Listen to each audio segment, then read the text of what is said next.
Assalamualaikum warahmatullahi wabarakatuh. Halo semuanya, kami dari kelompok 8 ingin mepresentasikan hasil kerja kelompok kami melalui tugas video dengan judul Akuntansi untuk Valuta Asing. Nah, di sini saya sendiri, Anggun Dwi Lestari, dan bersama dua rekan saya, yaitu ada Warti Asih dan Debbie. Baiklah teman-teman, di sini kita akan membahas tentang akuntansi untuk valuta asing. Nah, akuntansi untuk valuta asing ini merupakan pencatatan dan pelaporan transaksi yang melibatkan mata uang asing dalam pelaporan keuangan perusahaan tersebut. Nah, perusahaan yang beroperasi secara internasional atau memiliki transaksi dalam mata uang asing, nah perusahaan tersebut perlu mengelola fluktuasi risiko nilai tukar dan melakukan konversi nilai transaksi yang dilakukan dalam valuta asing ke dalam mata uang fungsional seperti dalam nilai rupiah.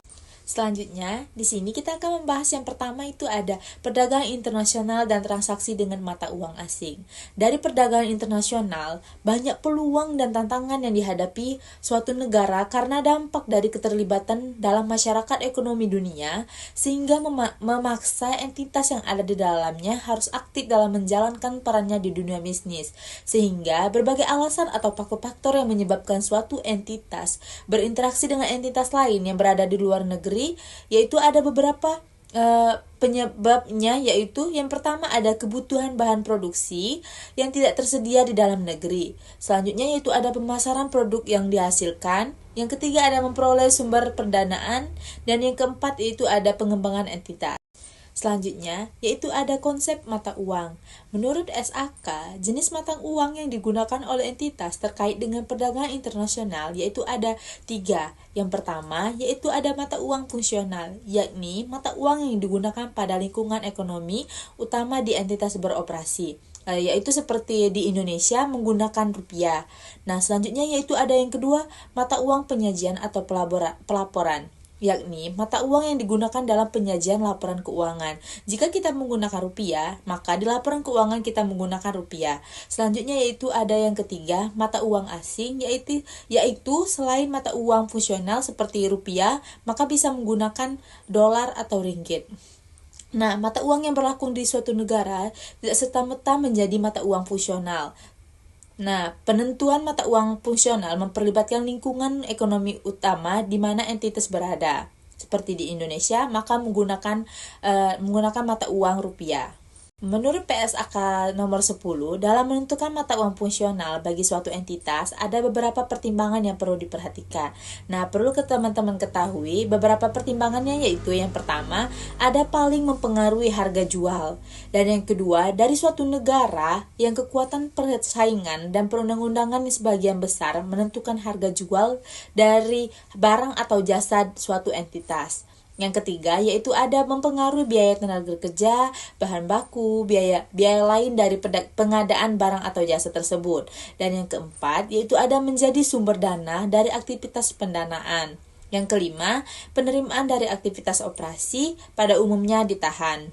Nah, jika suatu entitas memiliki operasi di luar negeri, maka nilai tukar fungsional dari operasi tersebut dapat berupa, yang pertama ada mata uang fungsional induk, yang kedua ada mata uang lokal tempat operasi berlokasi, dan yang terakhir yaitu ada mata uang ketiga. Jenis-jenis nilai tukar menurut SAK.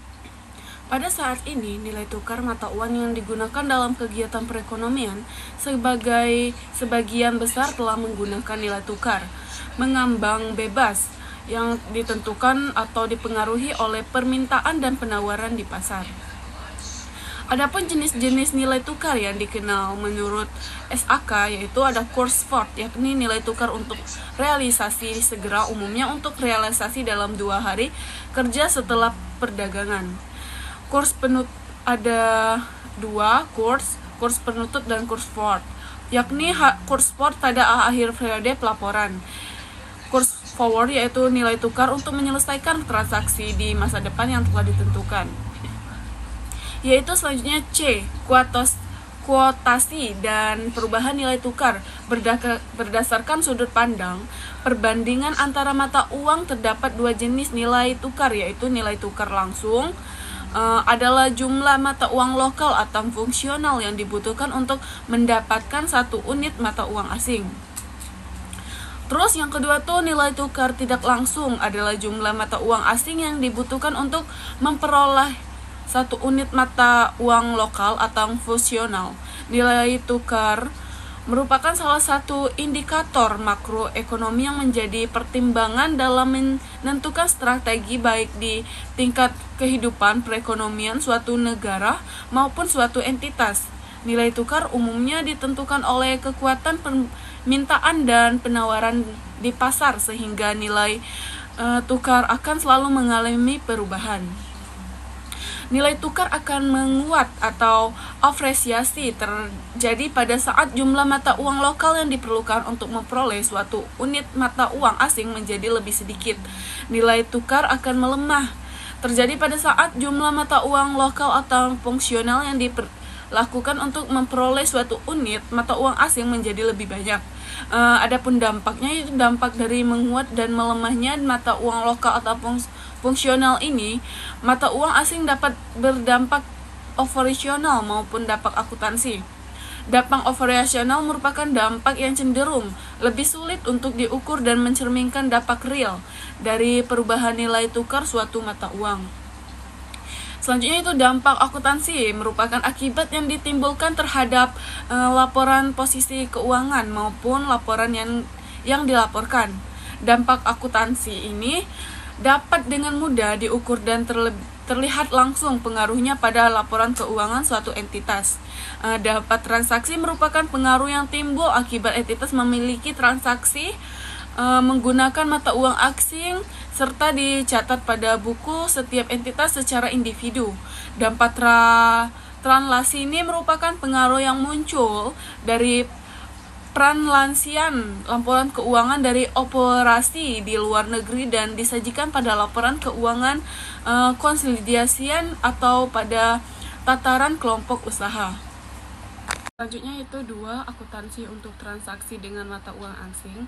Transaksi dalam mata uang asing adalah suatu transaksi yang nilainya denominasi dalam mata uang asing. Denominasi artinya harga atau nilai yang dijadikan acuan atas penyelesaian transaksi tersebut.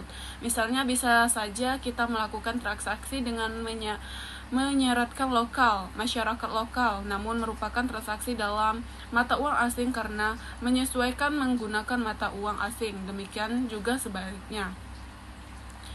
Selanjutnya itu transaksi pembelian dan penjualan barang atau jasa yang harganya didenominasikan dalam suatu mata uang asing.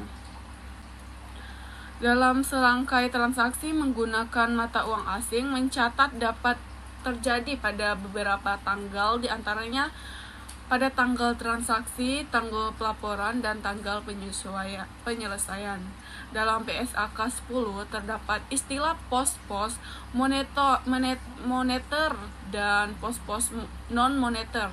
Untuk membedakan dapat transaksi mata uang asing terhadap pos laporan keuangan yang dilakukan oleh suatu entitas, pos-pos moneter adalah unit-unit mata uang yang dimiliki dan aset serta liabilitas yang akan diterima atau dibayar dalam jumlah unit mata uang yang pasti atau dapat ditentukan. Contoh pos-pos moneter berupa aset yaitu kas, piutang, usaha, simpanan, dan bank berupa liabilitas utang yaitu utang usaha, pinjaman bank, utang, pajak. Pos-pos moneter merupakan keberadaan hak kewajiban untuk menerima sejumlah uang tertentu yang dapat ditentukan. Pengakuan awal segala transaksi dalam mata uang asing diakui menggunakan mata uang fungsional berdasarkan kurs spot atas mata uang asing. Pada saat pencatatan dan pengukuran, entitas mengakui selisih kurs pada laporan laba rugi atau laba rugi untuk penyelesaian pos moneter. Pada saat periode pelaporan, perlakuan dalam PSAK 10 sebagai berikut. Yang pertama yaitu pos moneter dijabarkan menggunakan kurs penutup pada tanggal pelaporan. Yang kedua yaitu pos non moneter yang diukur dalam biaya historis dijabarkan menggunakan kurs pada tanggal transaksi. Yang ketiga yaitu pos non moneter yang diukur pada nilai wajar maka dijabarkan menggunakan kurs pada tanggal ketika nilai wajar ditentukan.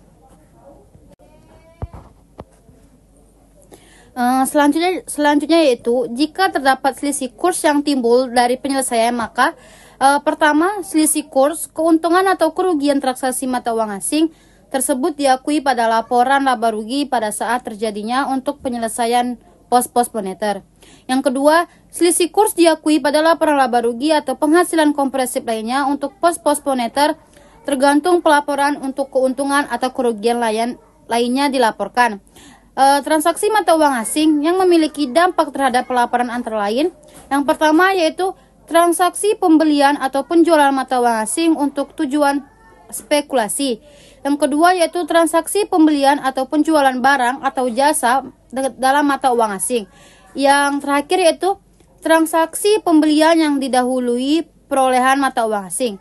Selanjutnya yaitu ada A. Transaksi pembelian atau penjualan mata uang asing untuk tujuan spekulasi. Dalam transaksi untuk tujuan spekulasi, entitas sengaja melakukan jual beli mata uang asing untuk memperoleh keuntungan dari ekspektasi perubahan nilai tukar suatu mata uang. Contohnya, apabila entitas memiliki ekspektasi bahwa mata uang rupiah akan melemah terhadap dolar US di masa mendatang, maka entitas akan mengambil dolar US saat ini untuk kemudian dijual pada saat pelemahan terjadi. Selanjutnya itu ada istilahnya terkait transaksi menggunakan mata uang asing. Yang A, transaksi perolehan aset tetap dalam mata uang asing. Perolehan aset tetap dengan metode biaya menggunakan PSAK 16 aset tetap. Jika aset tetap menggunakan model biaya, maka aset diakui sebesar biaya perolehannya dan selanjutnya dilakukan penyusutan dan penurunan nilai jika ada, sehingga aset tetap disajikan sebesar nilai pencatatannya. Perolehan aset tetap dengan mode revaluasian. Berdasarkan model ini, nilai aset tetap diukur berdasarkan nilai wajar, nilai revaluasian saat tanggal pelaporan, dan selisih nilai wajar diakui sebagai surplus revaluasi, penghasilan kompresif lainnya atau kerugian laba rugi. Selanjutnya itu ada B, transaksi ekspor. Transaksi ekspor adalah transaksi penjualan barang atau jasa dalam negeri kepada entitas lain di luar negeri. Atas transaksi ekspor, entitas akan memperoleh pembayaran dari luar negeri yang mungkin didominasikan dalam mata uang asing. Pengakuan akuntansi untuk transaksi ekspor dan impor antara lain pada tanggal-tanggal berikut. Yang pertama yaitu tanggal transaksi, yaitu tanggal terjadinya transaksi sehingga entitas perlu mencatat transaksi berdasarkan kurs spot.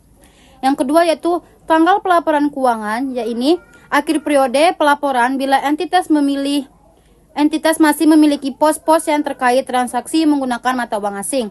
Yang ketiga yaitu tanggal penyelesaian, yaitu tanggal diselesaikannya transaksi terkait mata uang asing. Selanjutnya itu ada C, transaksi impor.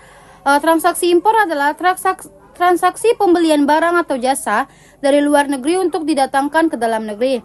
Atas transaksi impor, entitas memiliki kewajiban untuk menyerahkan pembayaran kepada entitas lain di luar negeri yang mungkin akan didominasikan dalam mata uang asing. Namun untuk kebutuhan laporan keuangan, entitas harus menyajikan transaksi tersebut dalam mata uang fungsional. Adapun nilai tukar yang digunakan adalah kurs spot yang berlaku pada tanggal penyelesaian transaksi. Adapun yang B yaitu penyajian dan pengungkapan transaksi menggunakan mata uang asing. PSAK 10 menyatakan bahwa suatu entitas perlu mengungkapkan yang pertama, jumlah dari selisih nilai tukar yang diakui dalam laba rugi kecuali untuk selisih nilai tukar yang timbul pada instrumen keuangan yang diukur pada nilai wajarnya melalui laba rugi sesuai dengan PSAK 71.